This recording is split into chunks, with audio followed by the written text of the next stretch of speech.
नमस्कार, आप देख रहे हैं हिंद आवाज मीडिया और मैं हूं आपके साथ वैशाली। आइए रुक करते हैं आज की खास खबर पर। विराज प्रोफाइल्स विस्तार का कड़ा विरोध, पालघर में ग्रामीण और प्रशासन आमने सामने। बोईसर के तारापुर औद्योगिक क्षेत्र स्थित विराज प्रोफाइल्स कंपनी के प्रस्तावित विस्तार और नियमितीकरण को लेकर स्थानीय ग्रामीणों ने मोर्चा खोल दिया है। सोमवार को आयोजित एक प्रेस वार्ता में विराज प्रोफाइल विरोधी समिति और राजनीतिक दलों ने चेतावनी दी कि क्षेत्र के अस्तित्व से खिलवाड़ किसी भी कीमत पर बर्दाश्त नहीं किया जाएगा। ग्रामीणों का आरोप है कि कंपनी के कारण भूजल दूषित हो चुका है और लोगों में श्वसन व त्वचा संबंधी बीमारियां बढ़ रही हैं। स्थानीय युवाओं को रोजगार देने के बजाय मौजूदा कर्मचारियों की छंटनी से भारी असंतोष है। भारी वाहनों की अनियंत्रित आवाजाही से क्षेत्र में सड़क दुर्घटनाओं का खतरा बढ़ गया है। ग्रामीणों ने मांग की है कि प्रस्तावित जनसुनवाई से पहले पूरे क्षेत्र का हेल्थ ऑडिट कराया जाए और जिला स्तर के अधिकारी स्वयं ईटीपी सांड पानी शोधन संयंत्र की जांच करें। इस निरीक्षण प्रक्रिया में ग्राम पंचायत के प्रतिनिधियों को भी शामिल करने की मांग की गई है। प्रशासन द्वारा जनसुनवाई रद्द न किए जाने से आक्रोशित ग्रामीणों ने अब इस लड़ाई को सड़क से लेकर न्यायालय तक ले जाने का ऐलान किया है। फिलहाल क्षेत्र में तनावपूर्ण स्थिति बनी हुई है और आंदोलन के और तेज होने के आसार हैं। बोईसर से पराग यादव की report.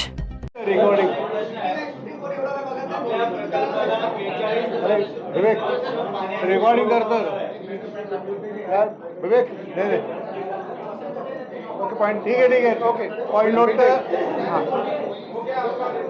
Will take a note recording कर 42 दशलक्ष पाण्याची उपलब्धता होणार आहे। ही पाणी तुम्हाला कुठून मिळणार आहे? हे पाणी कुठून मिळणार आहे? आता ते पाणी मी तुम्हाला दोन गोष्टी सांगितल्या की यात 1834 केडी जेवढं पाणी याचे रिसायकल होणार आहे आणि बरोबर जी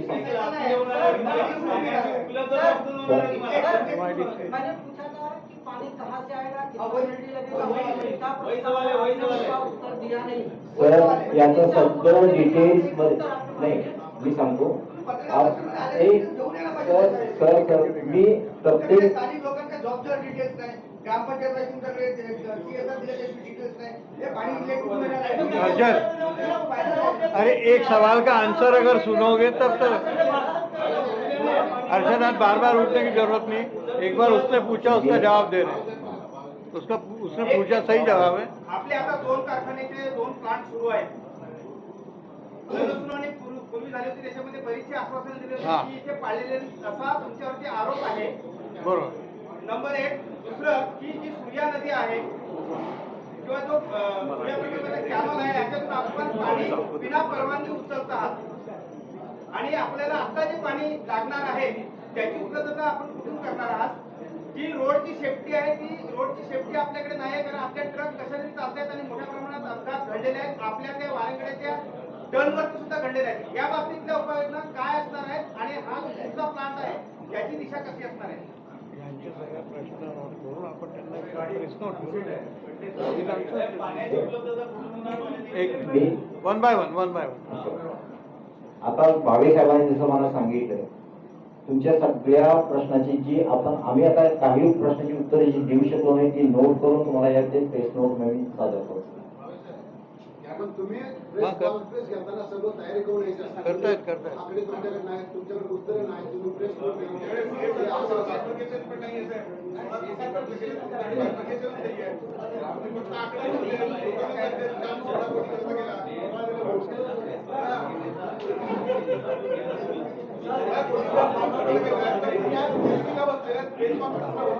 एक मिनट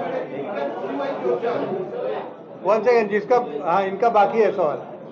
एक मिनट आप बोलो हाँ बोलो मोर्चा निघाला होता आज ग्रामपंचायतचे विराज प्रोफाइल आपल्या कंपनीपर्यंत यामध्ये काही स्थानिक गावकरी होते। त्या स्थानिक गावकऱ्यांना काही प्रश्न केल्यानंतर त्यांचं असं मत आहे की इथल्या बोरिंग मध्ये आम्ही 30-40-50 हजार रुपये खर्च करून बोरिंग मारतोय आणि या विहिरी ज्या आहेत त्या अगोदर खूप शुद्ध आणि शीतल पाणी देत होतं, परंतु ही विराज प्रोफाइल कंपनी आल्यानंतर येता हा पाणी लालसर कलरचा आहे आणि पिण्यासाठी योग्य नाही। मग तुम्ही म्हणता की तुमच्या प्लांट मधला होणारा पाणी बाहेर निराकरण करता, त्याला तुम्ही चेक वगैरे करता, जे काय असेल तुमची फॉर्मॅलिटी हे कितपत योग्य आहे? तसं तुमच्या कंपनीच्या भिंतीच्या बाजूला जे काही बेकायदेशीर नालं जे आहेत त्या ठिकाणी अत्यंत सडलेलं पाणी लाल कलरचा आम्ही ग्राउंड रिपोर्ट केल्यानंतर पाहिल्यानंतर त्या ठिकाणी आयडेंटिफाय झालेला आहे. मग हा पाणी कुठून आला आणि तुमच्या आजूबाजूचा परिसर मधून जी गाव आहे त्या गावाला विहिरीमध्ये पाणी जो लालचा झालेला आहे तो संपूर्ण आरोप ग्रामस्थांनी आपल्या कंपनीला दिलेला आहे. याचं उत्तर तुमच्याकडे काय आहे? मी सगळ्यात पहिल्यांदा सांगतो की या जे पाणी तुम्ही नाल्यामध्ये म्हणताय ह्या नाल्यामध्ये झिरपून आलेलं पाणी आहे, जे रेड सॉइल सारखं दिसतं तुम्हाला. आमच्या कंपनीमध्ये रेड कलर येईल कुठून? आमच्या कंपनीचं ते पाणी नाही, आपला प्लांट झिरेल आहे.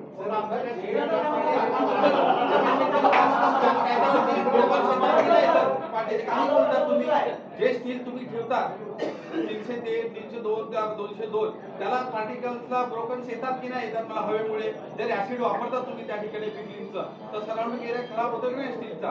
काय गोष्टी करतात तुम्ही? पिवळे फुटले जातात. चला आमच्या समोर उद्याला आम्ही दाखवतो. त्याच्यातून गेलेला माणूस आहे. तुम्ही एक्सपर्ट, आम्ही एक्सपर्ट. एक मिनिट आमचा संपूर्ण ग्रीन प्लांट आहे त्याच्यावर आम्ही प्रक्रिया करणार. मग तुमच्या कंपनीच्या भिंतीला बाजूला असलेला नाला आणि तुम्ही तो त्याला बुजलेला आहे त्या लोकांनी. तो पाणी आला तो पाणी आला तुझ्या प्रश्नाला अनुसरून आहे आपल्या कंपनीमध्ये असलेला ईटीपी म्हणतात ना त्याला, ईटीपी प्लांटचे एका पाणी करा आमच्या सगळ्यांसोबत. चला तुम्ही मी आमच्या सगळ्यांसोबत एकदा पाणी करा. याच्यामध्ये आज सकाळच्या कॉन्फरन्स मध्ये हाच पॉईंट मांडला गेला होता की याच्या सगळीची पाहणी करावी आणि ग्रामस्थांना घेऊन पाहणी करावी. तुम्ही बिलकुल महाराष्ट्र पोल्युशन कंट्रोल बोर्ड असेल किंवा प्रशासन असेल त्यांच्यातर्फे याची पाहणी करू शकता. प्रशासनामध्ये आता तुमची नैतिक जबाबदारी काय? तुम्ही नैतिक लोकांची तुमचा मानव संसाधन विभाग आहे, मग तुमची लोकांची केअर काय करतात? तिकडच्या इंडस्ट्री लोकांना मदत करतात आणि तुम्ही तर लोकांना मात्र बाकी त्यांना बोलूया मात्र एका वेळी एकच काम घ्या ना. हा त्यांचं झालं नाही त्यांना बोलूया. ग्रामस्थांचं सरसर आरोप आहे की तुमची मामांची दादागिरी चालते.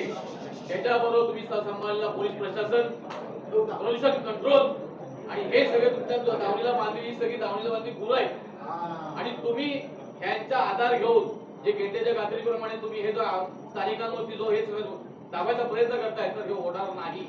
तुम्ही तुमच्यामध्ये सुधारणा करा. तुम्ही मला सांगितलं की शैक्षणिक तुम्ही विराटचं त्या इथे ह्याला तुमच्या गुरगावला किती फी आहे सांगा, दाखवा तुम्ही विराटचं हॉस्पिटल. एवढ्या वर्ष तुम्ही कंपनीचं हॉस्पिटल आहे कुठे तुमचं? कुठे आहे? आणि एखाद्यावरती दुर्घटना घडते त्यावेळेला ते कसं मॅनेज केलं जातं हे सगळी उत्तर तुमच्याकडे. तुम्ही असं जर समजा असेल की प्रेस कॉन्फरन्स घेऊन तुम्ही काहीतरी सिद्ध करायला तुम्ही करू शकणार नाही. पहिलं तुमच्यामध्ये सुधारणा करा. आणि आज इथे हे प्रेस कॉन्फरन्स बोलवली आहे, थांबा करा 2 मिनिटं. प्रेस कॉन्फरन्स भरवलेली आहे, मीडियाचे प्रतिनिधी आले त्यांचा व्हिडिओ करण्यासाठी. याला ऑथॉरिटी कोण दिली? मीडियाच्या प्रतिनिधी ऑथॉरिटी कोण दिली?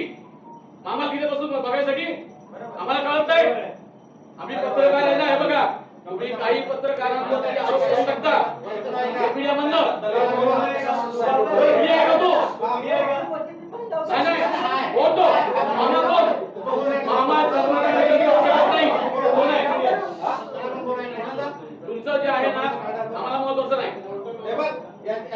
इकडे पोलीस बोलवलं त्यांनी याचं नोंद घ्या आणि ह्या सगळ्या गोष्टींमध्ये ना प्रेस कॉन्फरन्स आहे, प्रेस कॉन्फरन्समध्ये पत्रकारांनी शूटिंग करायचा अधिकार कोणाला आहे? आम्ही काय तुमच्या कंपनीचा एम्प्लॉय आहे तर तुम्ही जस्टिफाय करा. तुमची हिअरिंग मध्ये होणार आहे. आगे साहेब त्याचा पहिला व्हिडिओ असे गाव कुठले तुम्ही इकडे आणून ठेवले प्रेस कॉन्फरन्स मध्ये? आम्ही निषेध करतो त्याचा. म्हणजे दादागिरी तुमची पत्रकार नाही पॉईंट तुमचे कोणाची दादागिरी होणार नाही, नाहीतर पब्लिक सुनावणी मला सगळं माहित आहे. पोलीस आहेत सगळं आहे. पब्लिक सुनावणी घेतली त्याच्या अधिपत्रावर मात्र तुम्हाला बोलायचं असेल तुम्ही बोलत राहा. बाकी शांत बसा, मात्र बोलूया फक्त. काम करत असतील भावे साहेब तुम्हाला हे बघा अजून सांगतो. थांबा. गावकरी ज्या वेळेला ते स्थानिक आहेत इथले भूमी बरोबर आहे. त्यांनी जर इथे पोलीस प्रशासनाला बोलवलं नव्हतं मग तुम्हाला भीती आहे का पत्रकारांची की तुमच्यावरती अटॅक होण्याचा संभव आहे म्हणून तुम्ही आज क्राईम ब्रांचच्या अधिकाऱ्यांना बोलवलं इथे. मग परत प्रेस कॉन्फरन्स कशाला बोलवली?